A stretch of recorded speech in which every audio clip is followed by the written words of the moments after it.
Paris Olympic खेल खत्म हो चुके हैं और हमेशा की तरह इस बार भी ओलंपिक कुछ खट्टी और कुछ मीठी यादें देकर खत्म हो गया।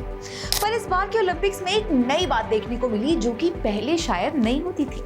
वो नई बात ये कि इस बार के 28 अगस्त से 7-8 सितंबर तक चलने वाले पैरालंपिक खेलों में भारत का प्रदर्शन बेहतरीन रहा। इनफैक्ट बेहतरीन भी शायद अंडरस्टेटमेंट लगे। पेरिस पैरालंपिक्स में भारत के पैरा खिलाड़ियों ने कुल 29 मेडल्स हासिल किए, जिसमें से 7 गोल्ड, 9 सिल्वर और 13 ब्रॉन्ज मेडल शामिल थे। भारत में जितने भी खेल प्रेमी हैं और जिन्होंने ओलंपिक खेलों को फॉलो किया है, वो इससे बेहद खुश नजर आए। पर कई लोगों को इस बात पर हैरानी भी हुई। इसका एक बड़ा कारण इससे पहले हुए पेरिस ओलंपिक गेम्स में भारत का प्रदर्शन भी था, क्योंकि उनका प्रदर्शन कुछ ऐसा नहीं था। भारत से कुल 110 खिलाड़ी गए थे पेरिस ओलंपिक्स में कम्पीट करने के लिए। बावजूद इसके केवल 1 सिल्वर और 5 ब्रॉन्ज यानी कि कुल 6 मेडल्स लाने में कामयाब रही इंडिया की ओलंपिक टीम। इसके अलावा 6 खिलाड़ी ऐसे थे जिन्होंने चौथा स्थान हासिल किया।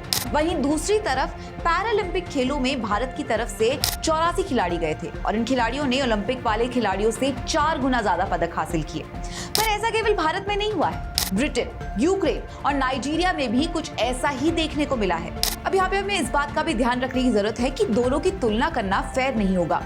एक किसी की फिजिकल कैपेबिलिटीज का टेस्ट है, तो वहीं दूसरी तरफ आपकी जो मेंटल कैपेबिलिटीज है, ये उसका टेस्ट होता है। किस तरह से एक एथलीट अपनी शारीरिक बाधाओं को अपने लक्ष्य को पाने का टेस्ट बनाकर चलता है। अब दोनों खेलों में नंबर्स इतने अलग और चौंकाने वाले क्यों हैं?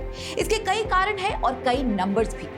सबसे पहला, कंपटीशन कम और मेडल ज्यादा। दरअसल पैरालंपिक खेलों में ओलंपिक्स की तुलना में कॉम्पिटिशन्स कम होते हैं पर मेडल ज्यादा दिए जाते हैं। पेरिस ओलंपिक खेलों में दुनिया भर की 204 टीमों ने 32 खेलों में पार्टिसिपेट किया, 329 गोल्ड मेडल्स के लिए, क्योंकि कई खेलों की सब कैटेगरीज भी होती हैं, जैसे कि शूटिंग में 10 मीटर्स, 25 मीटर्स, 50 मीटर्स। वहीं पैरालंपिक खेलों में 170 टीमें कुल 22 खेलों में 549 गोल्ड मेडल्स के लिए खेल रही थी। यहाँ गोल्ड मेडल्स इसलिए ज्यादा हैं क्योंकि द इंटरनेशनल पैरालंपिक कमेटी यानी कि IPC ने पैरालंपिक खेलों में कैटेगरीज और क्लासिफिकेशंस में बढ़ोतरी करी है, ताकि खिलाड़ी अपनी डिसेबिलिटी वाली कैटेगरी में खेल पाए, और तभी दोनों खेलों में मेडल्स का इतना बड़ा डिफरेंस है। चाइना का एग्जांपल ले, जहां ओलंपिक्स में 91 मेडल्स हासिल किए इन्होंने, वहीं पैरालंपिक्स में वो 220 मेडल्स के साथ पहले नंबर पर रहे।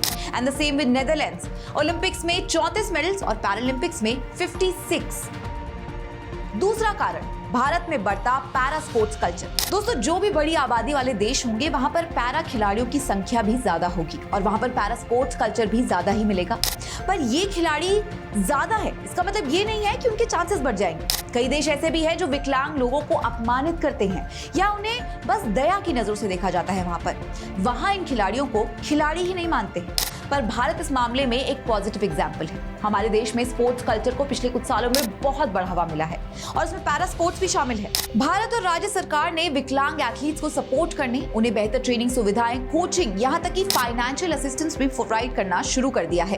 कई इनिशिएटिव्स जैसे कि खेलो इंडिया हो या फिर स्पोर्ट्स अथॉरिटी ऑफ इंडिया का डिसेबिलिटी स्पोर्ट्स डिवीजन, इन्होंने खिलाड़ियों को आइडेंटिफाई करके उनको बेहतर ट्रेनिंग और फैसिलिटीज देकर खिलाड़ियों को आगे बढ़ने का मौका दिया है। इनफैक्ट हरियाणा सरकार इस मामले में काफी आगे है। इन्होंने पैरा स्पोर्ट्स के बारे में लोगों में जागरूकता बढ़ाने के लिए कई कदम उठाए हैं और यही सबसे बड़ा कारण है कि भारत के एक कोने यानी कि हरियाणा से सबसे ज्यादा एथलीट्स निकल कर आते हैं।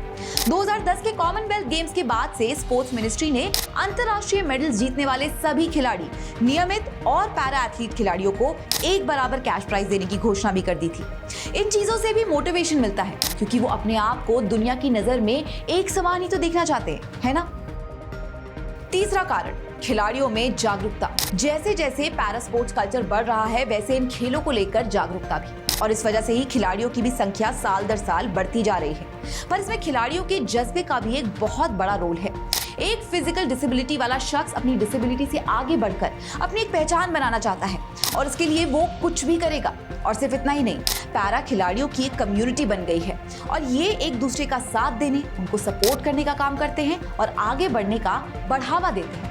पर एक बात और है, पैरा गेम्स के बारे में हमारी एज व्यूअर्स का रुझान अब आना शुरू हुआ है, तो पैरालंपिक्स वाले खिलाड़ी ओलंपिक्स वाले खिलाड़ियों की तुलना में कम पॉपुलर है, जिस वजह से उन पर परफॉर्मेंस प्रेशर भी कम होता है। चौथा कारण, बेहतर और सस्ती मेडिकल सुविधाएं। पैरालंपिक खेलों में अगर कोई चीज सबसे ज्यादा किसी देश की सक्सेस के लिए मायने रखती है तो वो है उस देश की स्वास्थ्य सुविधाएं।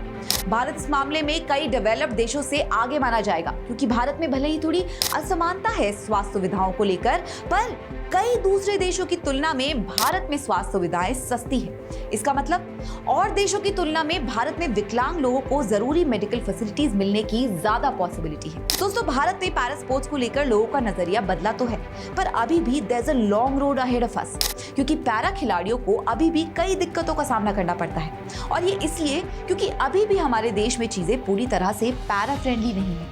बेसिक चीजें जैसे कि व्हीलचेयर रैंप या फिर हैंडीकैप वॉशरूम जैसी सुविधाएं भी अभी भी कई स्पोर्ट्स स्टेडियम्स और प्रैक्टिस सेंटर्स में मौजूद नहीं है।